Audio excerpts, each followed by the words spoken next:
All right, fellas, welcome back again to another episode of Tactical Enlightenment. We continue on to develop tactics here for each of the different kingdoms in Calradia and help you get better at Bannerlord through those tactics. Now, today we're going to cover Battania. We're going to be covering relatively easy tactics in this episode. It has more to do with formations and your pre-battle setup than it does to do with your movement during battle. Now, both sides here for each of these battles are going to have tier 4, 5, and 6 units. In other words, we'll have equal quality strength. We will try all the different armies here in different battles, and we'll try to fight in the open using the RTS mod so that you can see. We'll give the enemy roughly 20-25% more troops than us. That way this is a difficult battle to win without tactics. And then we will go ahead and give some examples here where we use the sergeant to show you essentially the difference between using tactics where you're the commander or letting the AI take over. Our plan is to form a defensive ring. Oh no, not the dreaded ring here. This virtually never works when the AI does this, but we will observe this first battle just to get a good baseline for what our army is capable of. Now, talked about it many times. The AI makes too tight of a ring. A lot of the archers can't shoot. They do have a nice shield wall out in front and sort of protecting our troops a little bit. But you can see arrows are still making their way in. Crossbow bolts are still making their way in. And the losses are starting to mount. And if you go in here, like a lot of these guys just can't shoot, right? They don't have a good angle. Tactics that's a big part of tactics, right? This guy here is hyperventilating because he's been shot in the face 3 times. Still can't shoot his bow. And he's wondering why he's got such a dipshit for a commander. Our plan is to attack with the full force of the infantry. Evidently that means the archers too, they charge up. The enemy archers, or the enemy infantry charges. There's a huge flush of red as our Battanian force here gets annihilated by this Northern Empire force. Charge, right, as usual. Once they're down to the scraps, they charge, and we barely put a dent into this force. Like I said before, in all these examples, we'll be outnumbered by 200, 250 units or more. That way, not only do they have the same quality units on the battlefield, but they have more of them. Now, that's the configuration I recommend for Battania, roughly 40% infantry and archers. You can go more archers, but I would not stack your Battanian force with lots of cavalry. And I apologize for that here. We've got to actually be in charge here. Otherwise, the Battanians will be destroyed again. Now, let's show extremely basic tactics here. I don't think we're going to be able to overcome this numerical disadvantage here by trying this. Some kingdoms this would work, but I think we need to get a little bit more finesse with the Battanians to win this kind of a battle. We've got our archers here on the left on an elevated position spread out. You can see we have the battle size mod, so we have all of the troops on the battlefield at the same time. We're outnumbered by 152, so it's not quite 20%. The enemy comes pouring in here. And the horse archers are getting shredded pretty well by our archers, but the main problem, of course, is their vanguard. Battania has good infantry, but it has to be used correctly. We're outnumbered here. They have more cavalry than us, and I think just a basic charge is not going to yield us a victory. Now, we are doing major damage with our Fiend Champs, right? Everybody who's played Bannerlord for 2 hours knows that Fiend Champs are incredibly powerful.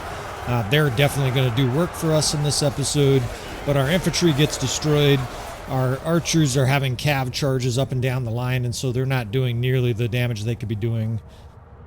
And it looks close, right? Like this is very basic tactics here. We did a shield wall line of infantry and cavalry, but ultimately it does look like their infantry is going to eat up our archers.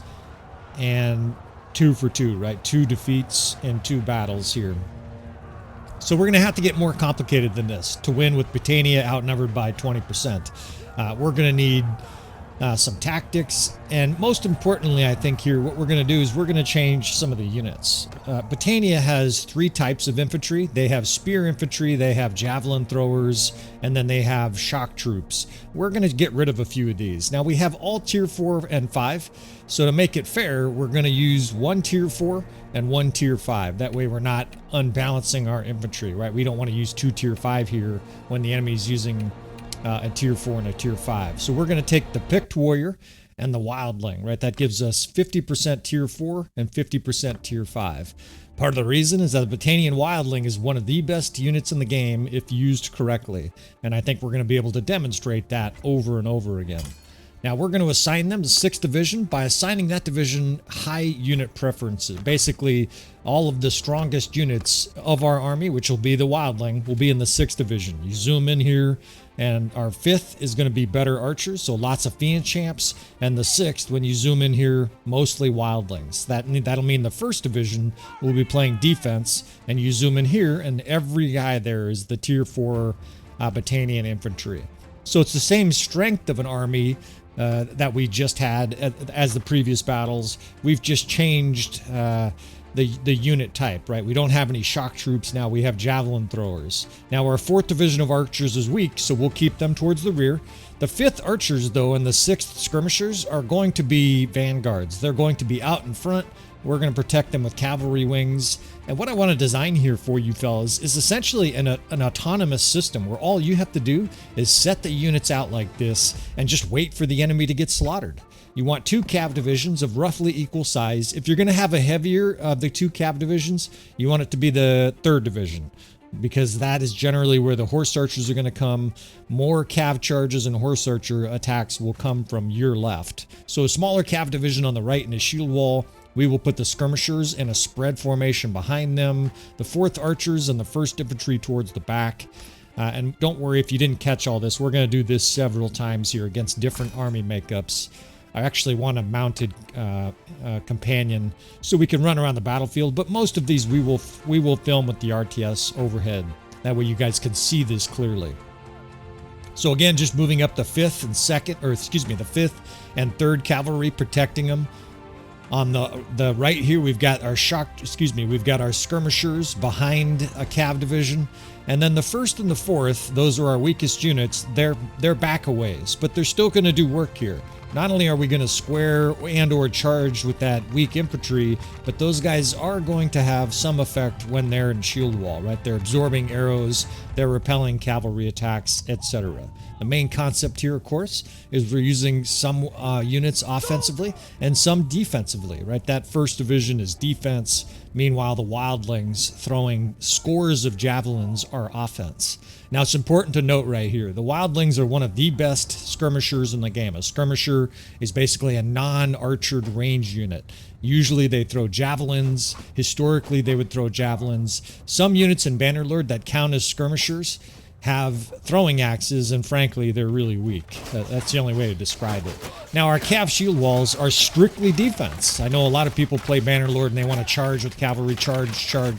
Let's do some offense. We have episodes that cover offensive cavalry tactics, but to be perfectly honest, it doesn't work like it's supposed to, right? So we're going to use them on defense. They are absorbing arrows, they are blocking cav charges, and they are basically presenting a defensive front to protect our archers and skirmishers. Now, this is what I meant by autonomous. I'm not doing anything. We're just letting our ranged units work. Ranged units in Bannerlord are the best way to play Bannerlord because the AI does a pretty good job of aiming arrows, right? You can see the enemy horses here are attacking our shield wall and being eviscerated. Meanwhile, because of our formation set up here where there's this void in the middle, the AI infantry is going right into it, basically right into this death trap. We can move these skirmishers a little bit closer, but we don't even need to do this.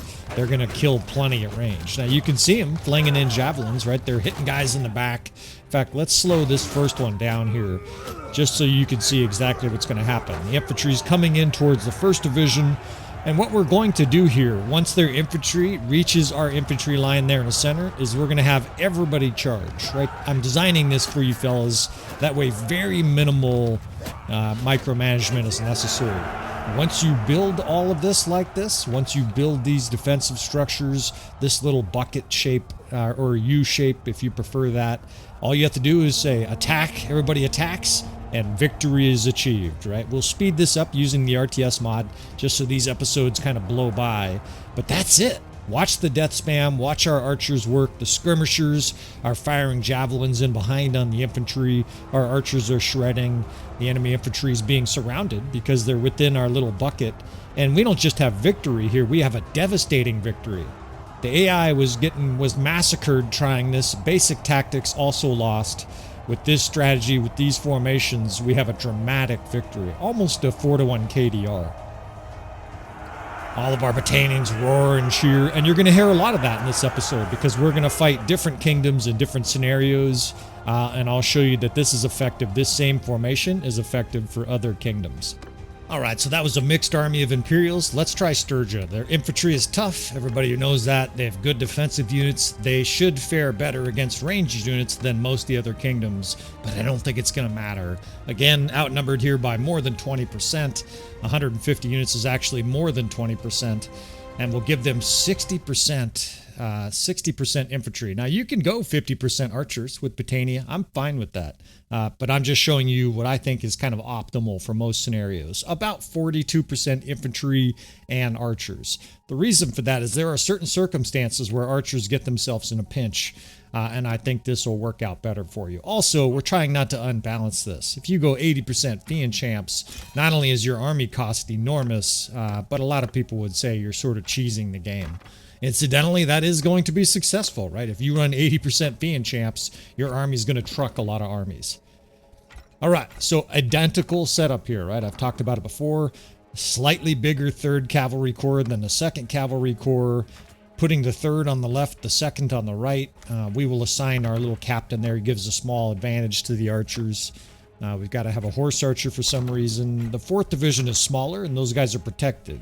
This is something they would do frequently in armies in the medieval and or ancient times, as they would put the weaker troops towards the rear, because not only are they more likely to rout, but of course they're going to get killed easier.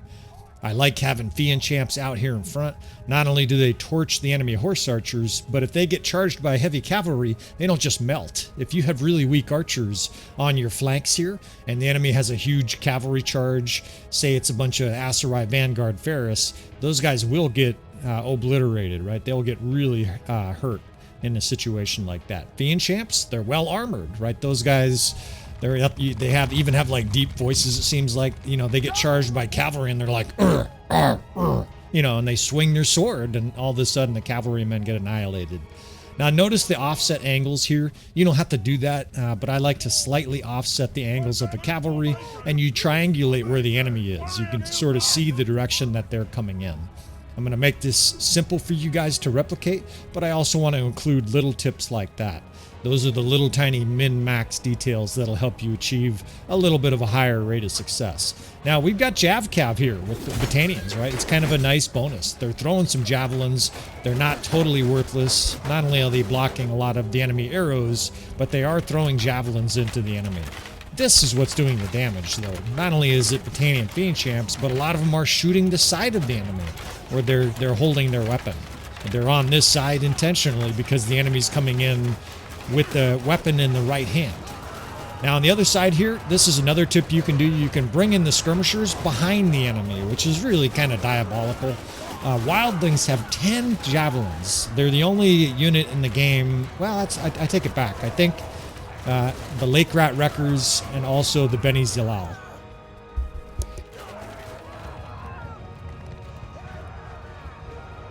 I don't think I fumbled there too bad. Sometimes you sneeze right in the middle of your narration. Now, the infantry division is here for a reason. You notice the enemy pouring towards our infantry. That's good, right? Because they're in a shield, or a square, rather. So these guys are going to get killed by javelins too, these poor Sturgian line breakers.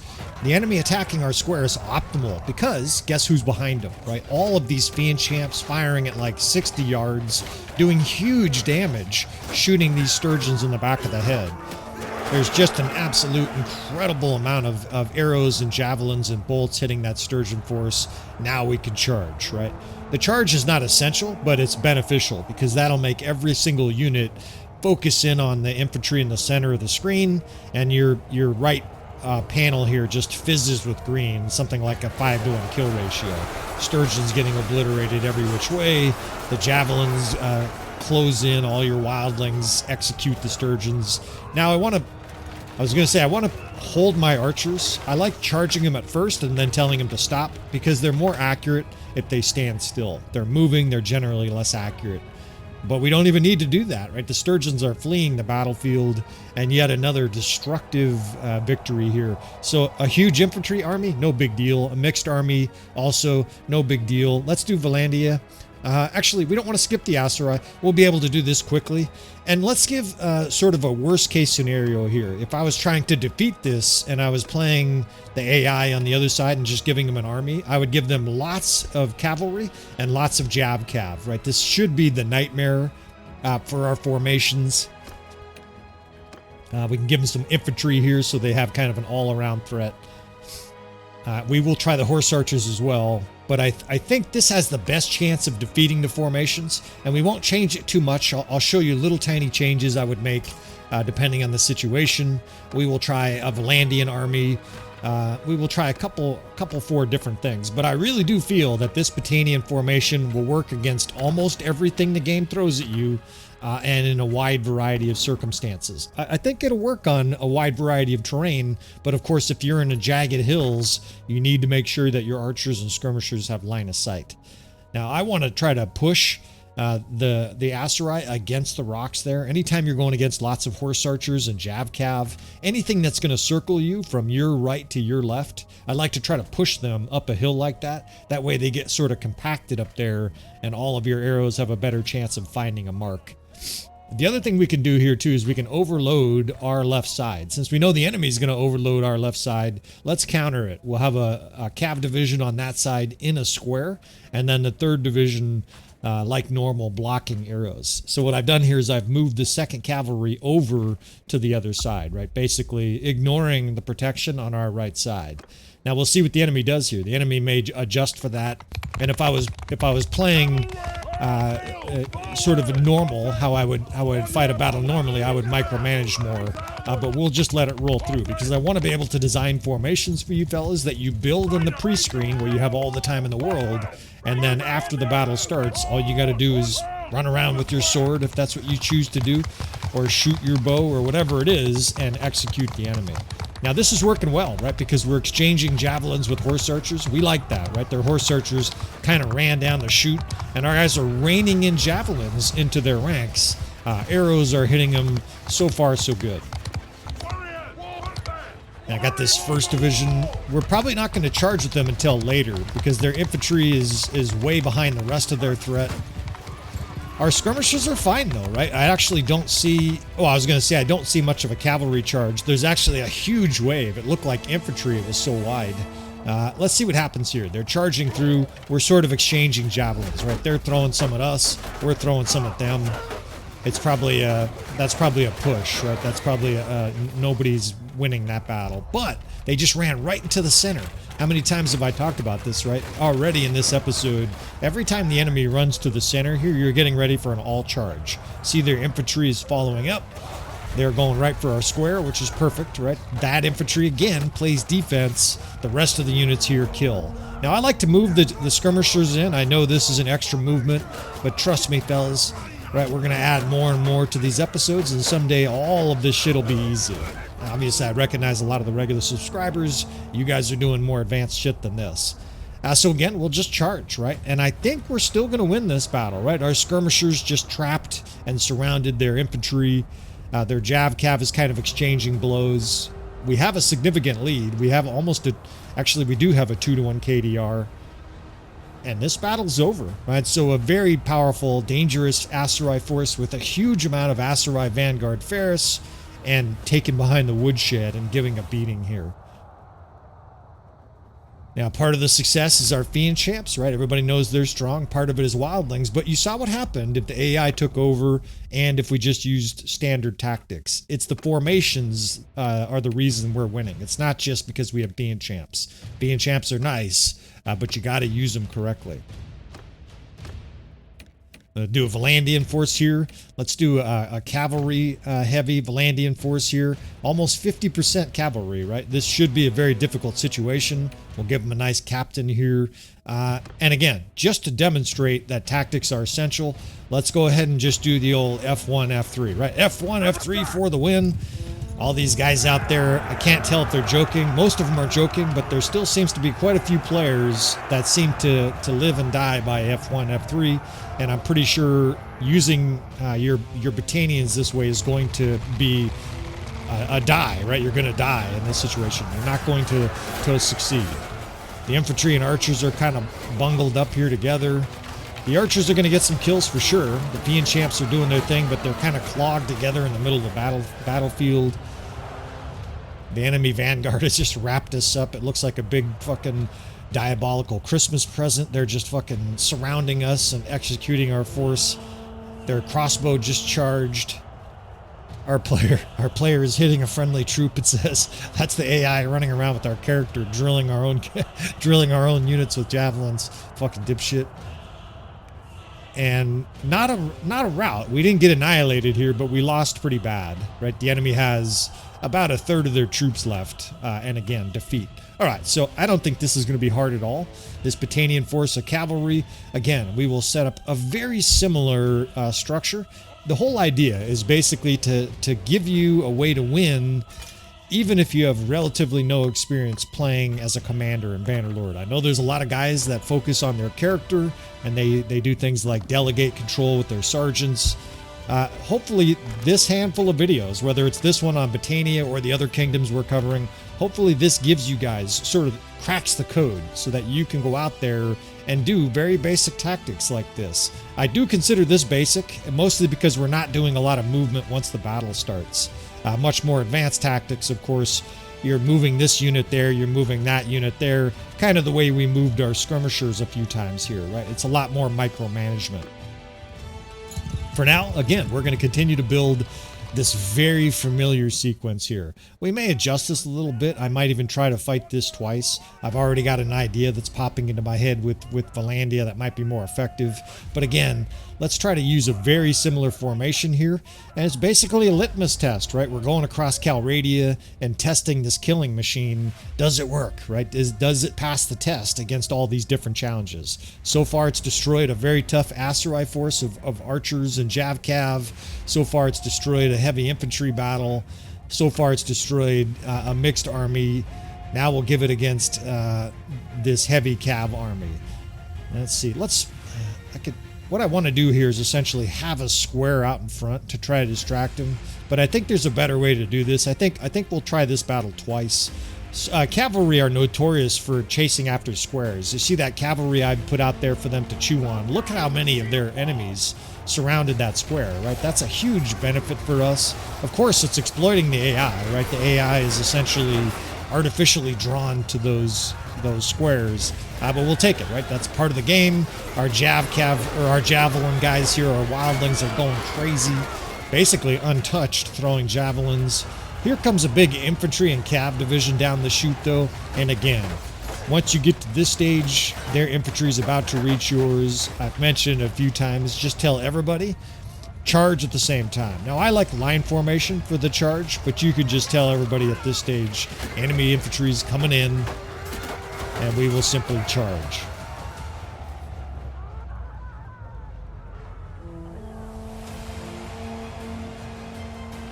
This works for a lot of reasons. Number one, it's a concentrated attack. Number two, the infantry in the center gets closed on. It's closing the vice on the hand of the Vlandians. The other reason it works is because every single unit starts to apply offense at the same time, right? It would be like a boxer where your strategy was to sort of play defense and hold your gloves up, protecting your face for the first 30 seconds, took a deep breath, and then let out an incredible barrage of attacks after that, right? It's effective because it's a concentrated attack and a destructive victory for us here, right? A better than 2-to-1 KDR. Now, seeing that, I actually think we can get really audacious here. Let's go ahead and try 1,000 Vlandians, so we'll be outnumbered by 50%, and we'll just do a couple slight alterations to what I did. Again, most of the stuff we're going to do in this episode and this battle and the whole episode is going to be pre-battlefield tactics. That means you got all the time in the world to basically look at the tactics that you're watching here and then build it out in your own map. There's critical little things like making sure you have line of sight, making sure units are in the correct formation, and I will continue to talk about that. But almost everybody should just be able to monkey see, monkey do here. Now, you noticed I formed a 7th and an 8th division. We're going to try the squares. We're up against a huge army now, right? 1,000 Vlandians. So we have to have a little bit more tactics. So what I'm going to do here is give the enemy heavy cav vanguard a couple squares to chew on. We can use these trees on the right here a little bit. We've stolen from our cavalry, so we have a lot less cavalry to protect our divisions, and we've stolen from our 1st Infantry here to make these squares. But the enemy is so notorious with cavalry about attacking squares that I think this is going to have a net positive effect. The AI couldn't even win here against 800 Vlandians, and now we're going to try a full 1,000. And 2nd Corps there on the left. The distance between your skirmishers and cavalry is important. You want them close, but not like right on top of the cavalry. You want a little distance there because you want the enemy to attack your cavalry. Same thing with these squares. You want them kind of in the center here so that the enemy's attracted to them, but not so far away that your archers and skirmishers can't help them. Don't put them 200 yards out in front because the enemy will just destroy it and you won't be able to help those guys. Put it kind of in the center bucket, just like this. The 1st Division is still there with 60 men. Those guys can be part of a late charge here, and I think this is going to work. This is just on the fly. Sometimes I develop these tactics before I make an episode. Other times I'm just improvising as you guys watch, and of course we narrate these live, so we'll see. We'll see how this works. Now these guys don't have good line of sight. I just noticed this, so we're going to correct it. Right? You notice these kind of things down on the ground level. We're just going to move those skirmishers up 80 feet. All right, here they come. Their fucking cavalry line stretches across the whole valley as hundreds of Vlandians pour in here, 1,000 strong against our 660 troops. The Jav guys are going to work. I mean, these cavalry can't attack. Look at this poor guy. He's obliterated. Their cavalry attacking the line. Every single one of them catches 3 or 4 javelins. I mentioned it before. The wildlings have 10 javelins. That's way more than almost all the other units in the game. Most guys who have javelins have 3, 4, or 5, and they have 10. All right, so their infantry line is kind of in a big open line. That's kind of unusual. I still think it's going to work. Right, they're in the center of the trap here, right in the bucket. Right, they got their hand in the vice here. Their cavalry starting to wrap up our archers. Everybody charge. Right, let's have our skirmishers close towards the middle. All of the defensive units turn around and start swinging at the enemy. And now let's just leave this. We can move our archers up here and just have them stand still. The archers being on charge should be very temporary. I like to move my archers up and just basically assign them a nice spread position. Again, I mentioned it before, standing archers are more accurate. The rest of the units we're just being autonomous with. And I think that's it. They are reforming to their lines here, so we'll see what else this battle has in store. Let's try to cut them off here if they're going to try to take the high ground. Although I think they're routing. I think it looks fancy, but this enemy force, I think it's coincidental that it looks like there's order there. I think you smell fear and panic in the enemy as they exit stage left, quite literally. Half of their forces fled, and we destroyed the rest. So 1,000 Vlandians, and they have no chance. Let's, what about offensive though, right? I know some of you guys are saying, well, that's great. Those tactics work terrific for a static enemy that's, or for an enemy that's attacking you. But the enemy keeps, what do we do? The enemy keeps turtling up at the top of a hill. Let's go ahead and try to give you guys a couple examples. To be fair, this is much harder. Because not only are we outnumbered, but you really shouldn't be attacking an opponent that has lots of archers where you're outnumbered, because they're going to take a defensive stance, right? This is Bannerlord hard mode. I would not recommend this, and this is not normally going to be a scenario in Bannerlord. The reason is simple. Usually if you get attacked by a large force, they're going to be the ones that initiate combat, which means that they'll be coming to you. In this case, we'll just pretend it's worst case scenario, or you made a bad decision. We're attacking a much larger force that's entrenching on a hillside. Worse than that, our forces here are coming across the water. We're going against a Vlandian force that has lots and lots of sharpshooters. That's bad, right? These guys are very deadly at range. This will be difficult even with tactics, but we'll see first how the AI does. I don't know if you can call this AI, although I'm fond of saying AI stands for artificial imbecility. These guys here are just charging headlong with no tactics at all.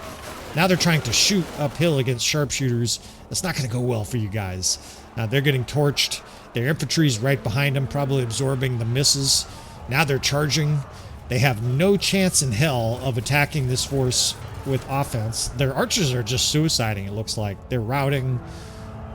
So yeah, so if you're the sergeant, if you let the sergeant take charge in this case, you get obliterated. I mean, we're not even going to put a dent into this Vlandian force. Charge. And the enemy's the one that gets a 2-to-1 KDR. Our forces get annihilated. Our plan is, you can hear the horn was like winding down. It was like the guy with the horn had an arrow in his chest and couldn't fucking blow it hard. All right, let's try this. Now, we're not going to be able to do this using the RTS mod because of the hills here. In fact, I'll try showing you this 2 different ways. From the field, and I will explain this. Again, we'll use the same divisions. 1st, 2nd, 3rd, 4th, 5th, and 6th. 6th is, again, the skirmishers, and the 5th are the better archers. 2nd and 3rd are cavalry wings. I will try to show you this from ground level because this is much more complicated.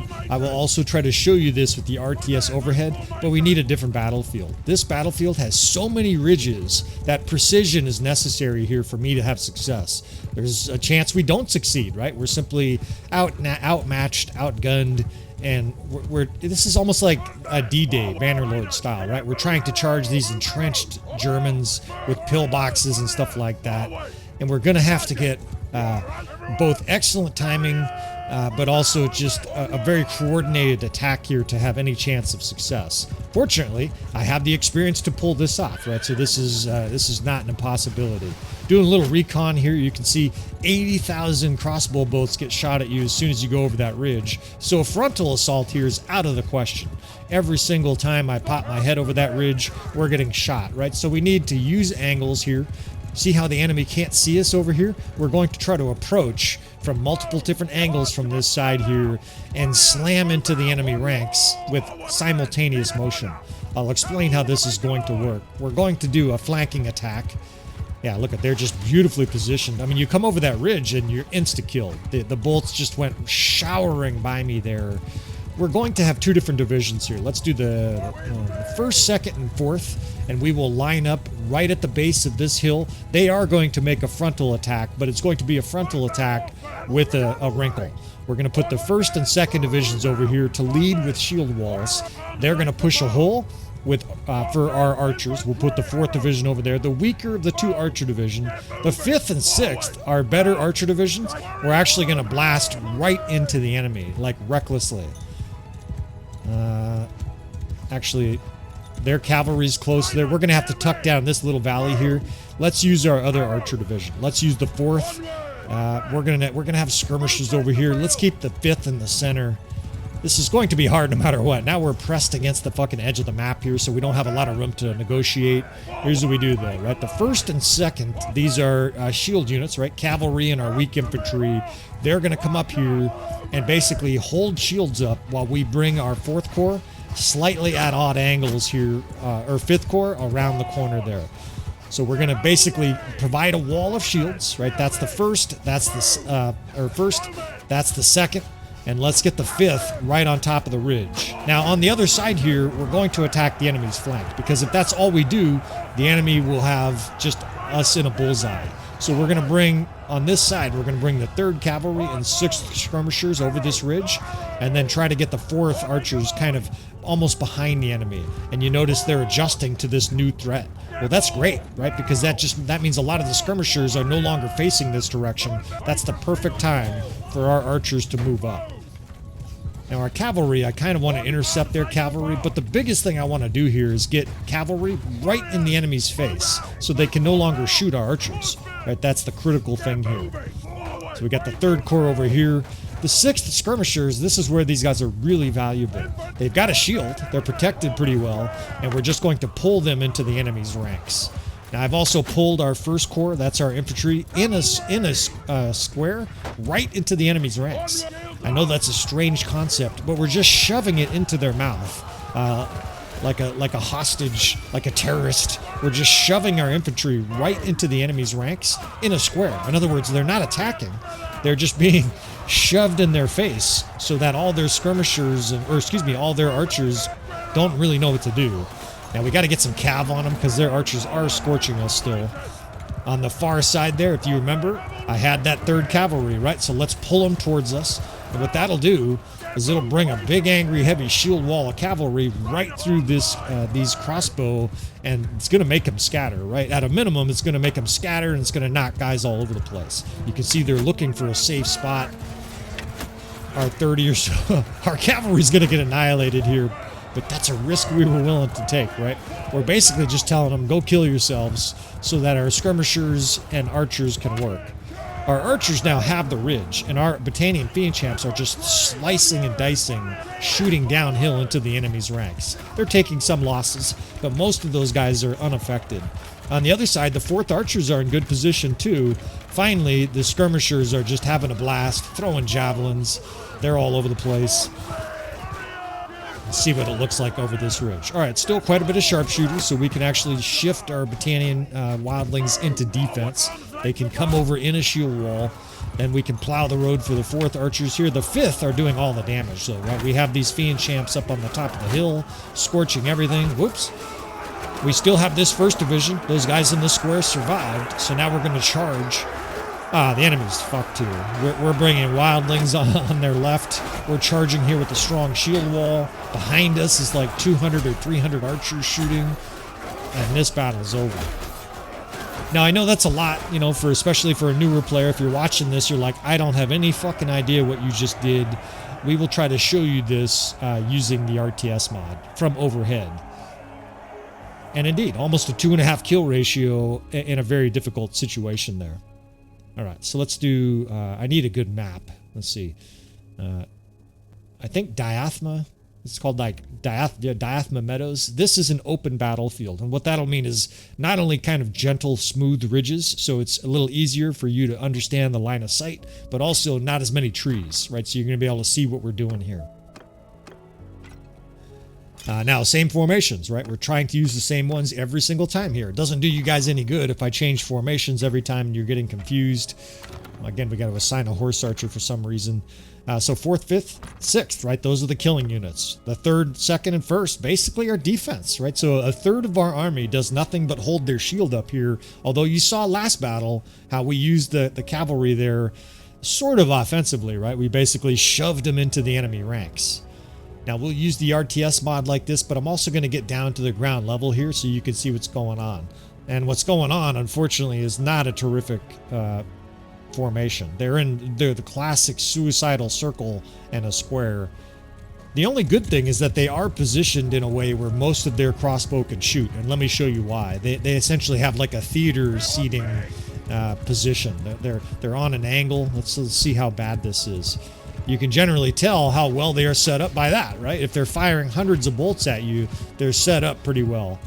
But it's not nearly as good as it could be. That I would say that's a D or a C minus for formation. That's not very good. All right, so this is going to work perfect, even though the enemy's in a subpar formation here. Even a frontal assault might succeed here, but we're going to do more than succeed, right? We're going to dominate. Now look at the angle. See how the enemy's right over this ridge. This is going to be where we put our nastiest archers. We're basically going to come right over the ridge here and have these guys unload. But again, we're not going to do it just headlong with no intelligence, right? We're going to do this with some tactics.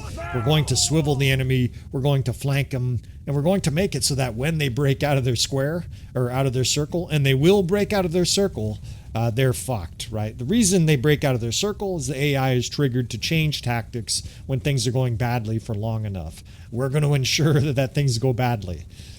All right, so this ridge here, you guys can probably just see it, just barely see it. I'll take you down to the ground level some so you can see it. What we want to do is get units over this ridge without getting shot to pieces and trampled by cavalry. So we're going to use an infantry division and a cav division on both sides to play somewhat defense, although the skirmishers, the 6th division, is offense also, right? Those guys are not... they're kind of both, right? They'll hold a shield up, they can turn into a square, they can attack in melee, but they're outstanding at range too. They're one of the most well-rounded units in the game. All right, so 2nd cav over here. I've got the 4th archers on this right side. The main damage here is going to be caused by the 1st, 2nd, and 5th, and it's really just going to be the 5th, right? Because the 5th is going to rain in arrows. We're going to lead for them, though, right? We're not just going to send the 5th over here to get shot to pieces. You saw what happened when I stuck my head over that ridge. What we're going to do is coordinate these attacks as well. I know this is a lot of movement, and obviously it's easier with the RTS mod. It's impossible for me to show you guys an easy way to win this battle because there isn't any, right? You're attacking a force that's much larger than you, and they're in a defensive entrenched location. You don't win this with easy tactics. All right, so we're going to send this third over into this range over here. I'm basically going to walk you through these moves before we do it all. We'll do this slow-mo. Third, the fifth gets sent up here. You can see the little green dots there. That comes from the RTS mod. On the other side here, we're going to send in units. And the line of sight is critical, right? You want to get down to where your units are going to be positioned. They can scorch the guys that are in that circle. So that's the third and the fifth. On this side, we've got the first, which we're going to use defensively. Our 6th division of skirmishers is going to go over that ridge, but not until we get some cav protection, right? And the 6th, you kind of want it offset from where the rest of your troops are. That way, as the enemy starts to attack, they're getting flanked by skirmishers. It's going to be nasty. All right, let's see. We've got the 4th archers too. We almost have too many units to succeed here, which is... That sounds kind of probably arrogant even, but that's the bottom line, right? We've got such a nasty attack forming. It's happening in slow-mo because I keep selecting a unit, but I want to have this instructional for you, right? This cav division basically is playing defense and also chucking javelins in there, intercepting cavalry. Our 5th corps is set up beautifully now, raining in arrows. On the other side here, we're going to have skirmishers and the 4th corps engage, and this fucking battle is over. Watch this shit. This is going to be sick. All right, 2nd division. We can jam those guys in as well. The 1st division can be squared, but we'll see how it goes. We might attack. They're getting pounded by our archers. Right, our archers have a beautiful positioning, and it's a massacre already, right? Our skirmishers haven't even gotten any action. They're just waiting for the fight to begin. Here comes their infantry. Like I said, they would break out of their circle. Now these guys face an onslaught of javelins. And this is actually like a complete slaughter. We're moving our square around just to minimize casualties here. But the enemy couldn't be in a worse position than they are right now. Archers in both locations are frizzing the landscape with arrows. They're killing our cavalry and infantry because they're playing defense, but the rest of their units are pulverized. Their infantry's dead. Their cavalry's mostly dead, and now we can just charge at the end of this battle to end the enemy's misery here. And, you know, not just victory, a massacre. Even as our player runs around and hits our own troops, fucking dipshit, they still destroyed this defensive force of Vlandians. So that, a 4-1 KDR? Even though they're in a strong defensive position, they just have no chance. All right, I know some of you guys have been waiting for this one. Khazate actually is a pretty easy challenge against Battania, and that's simply because the weakness of Khazate is to archers and or ranged units, right? And obviously our army has a lot of both, so we're really going to be able to punish them. Now we'll use that same Samantha Valley here, whatever it's called, because I don't want to confuse you guys with too many undulating hills. All right, so we're going to try to pinch the enemy against those mountains on that far side over there.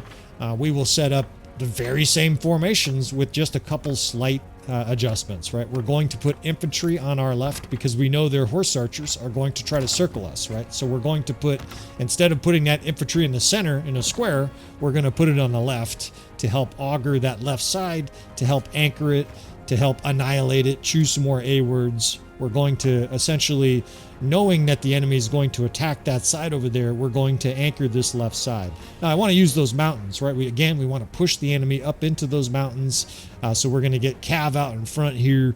We will get, let's see, 1, 2, 3 archer divisions, or 2 archer divisions and skirmishers. They can be kind of close together, right? We want them kind of close so that our units are doing sort of damage at the same time here. In other words, as the enemy comes in, all of our units are throwing weapons and whatnot into them at the same time. They do have some heavy cav, so we can protect it with a skein or a shield wall. We can actually try a skein. We haven't done that a lot for the series. And holding down the 8 button, you see we want to get it aligned right out in front of that 6th division. Protect those skirmishers some. Infantry's on the side there, and we've got 1 cav division out front here to absorb some arrows. If the enemy either comes over those hills or gets squeezed against them, either one of those are going to be disaster for them. Oh shit.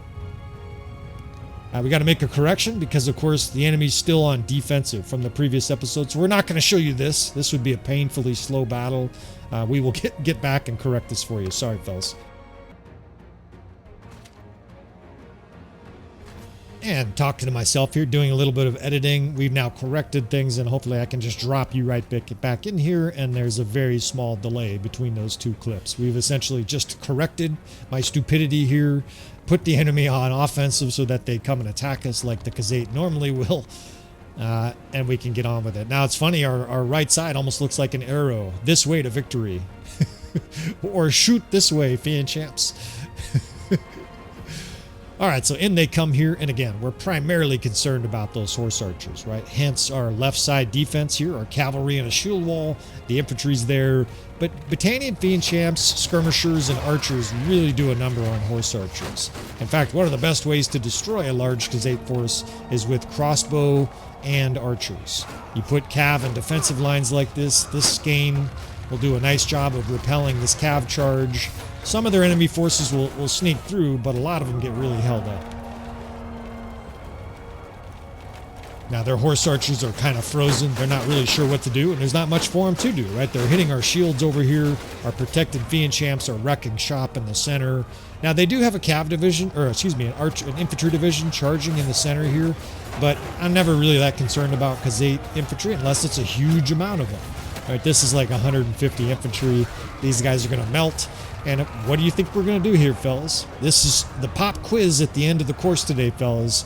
We're going to charge with everybody, right? As soon as they sort of reach the center of the circle here, everybody charges, and we get to fuck the promenade. Right? This battle is over. It's going to be bloodier because their horse archers are circling. Again, I mentioned it before. If your archers are moving, it's better for them to be static. So we'll just set those guys in a static line. We'll let this play out, and I think this battle is over, right? Again, narrating these live, you just never know. We did have one of these battles go snafu that I'm just going to edit out. You won't even notice. But this was like 7 out of 8 where we just demolished Rex shop here with this formation.